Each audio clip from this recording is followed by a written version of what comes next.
What's cool, Scooby Doo? Scooby Doo, where are you? And Scoob are all examples of the many forms Scooby Doo has taken since its creation in the 1960s. It's usually hit or miss for the franchise, as some incarnations have been critically acclaimed and some, well, have an utter dog crap. With the release of Scoob a few months ago, it got me thinking as to which version of Scooby Doo was my favorite. And as soon as that question popped into my head, one answer came up almost immediately: Scooby Doo Mystery Incorporated. And that's what we will be talking about on today's video. Stay tuned till the end for a cartoon that is very similar to this for those who are interested in the show. Now, Scooby Doo Mystery Incorporated was released in 2010, and while it only ran for 2 seasons and had 52 episodes, that was all it took for it to find its way into my heart and the hearts of many people around the world. The show took Scooby Doo to a whole new level and really tapped into the show's potential early on by fully utilizing its mystery and suspense factor to give the audience a plot that was really well executed and well planned. This is the first Scooby Doo installment that I can say scared me. Yeah, that's right. There were moments of this series, particularly around the end of season 2 with the whole Nibiru and Anunnaki arc. There was just something about evil aliens and Mystery Planet X's that scared the living daylights out of me. Or this could simply be because of my age at the time, and I was no more than 11 years old when I started watching it. But even now, as I watch it again, sometimes I get the creeps from a few episodes. Mystery Incorporated does a great job in building the lore and the world of Scooby Doo. There was so much information available to us from this single show. It still centers around the main theme that every Scooby Doo series does, that is, solving mysteries and catching bad guys and then unmasking them. But this show does so much more with it. It explores the disappearance of their predecessors, that is the original Mystery Incorporated. It also delves into murder, betrayal, and even the Armageddon, yes, the ending of the world. And with also introduction of meaningful characters like Cassidy and Professor Pericles, this show was able to depict the world much bigger than the gang. That's why I love this show so much, and I actually wish that it was the only canon version of Scooby Doo, just because of how well they made the world building. Let me give you an instance.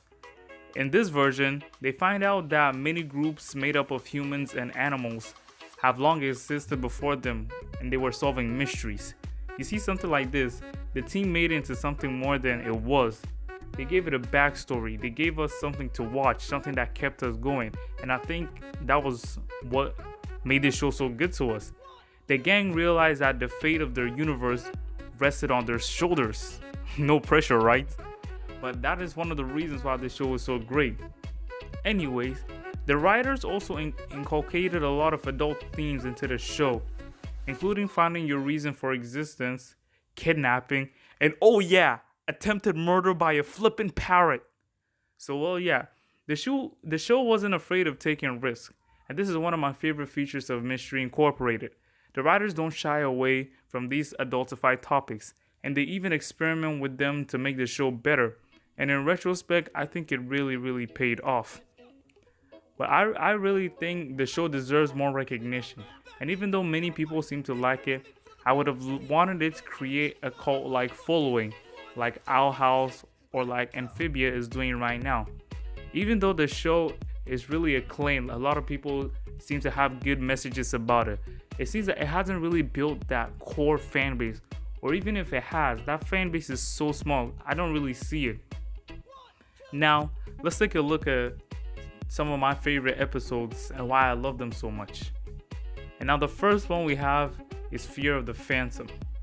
You know the episode where the Hex Girls make an appearance and they're coming to play a show in Crystal Cove. And now about this episode, there are so many things that are like just going on. We have the fight between Shaggy and Scooby, where Scooby goes to adopt a ventriloquist as a dummy as a best friend. We also have Fred realizing that he might have, or that he does have feelings for Daphne, and we see Velma put between a rock and a hard place as she discovers that she is jealous of Scooby's relationship with Shaggy. The point I'm making with all of this is that there's a lot of character development that starts and stems from this episode alone. we get to see an in-depth look with all the characters. We get to see them beyond the skin, see how they are, and see what they're about, which is something I don't think any other rendition of the Scooby Doo franchise has done as well as this one has. Next, we have Revenge of the Man Crab. And this episode it's one of the normal episodes, find a monster, get the monster. But the reason this episode I like it so much is because it adds a lot to the plot and the story as a whole, because it reveals the existence of another mystery solving team that was the one before them, the team that they found in the newspapers. And this is so big. This is just so big to the show because it shows them that the world doesn't revolve around them and that there are bigger things that have been happening before them and that might happen again if they don't stop them. And my favorite episode of the series, drumroll please, is, well, nothing. And that's because I don't have one. Now this may sound corny, but I love every episode that this show has produced. And I appreciate the thought and effort that was put into it by everyone who worked on it. And because of this, I can't call one single episode my favorite just because of how good all of them are. But there are still some episodes which are a bit lackluster, but that's not what this episode is about. And now that I've given you my in-depth review of this, I did make mention before in the beginning that I would give you a show which is similar to Scooby Doo in terms of plot, character development, and stuff like that. And through my analysis and through my research, I have figured out that the show that is most similar to Scooby Doo is Gravity Falls. Fight me if you think I'm wrong, but that is the show that I think it is most similar.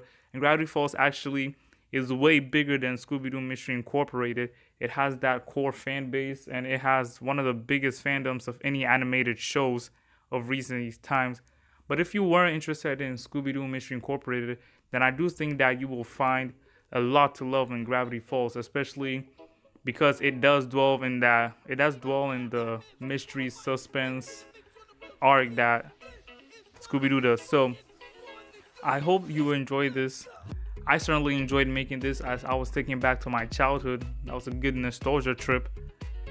And if you did enjoy this, please be sure to leave a like.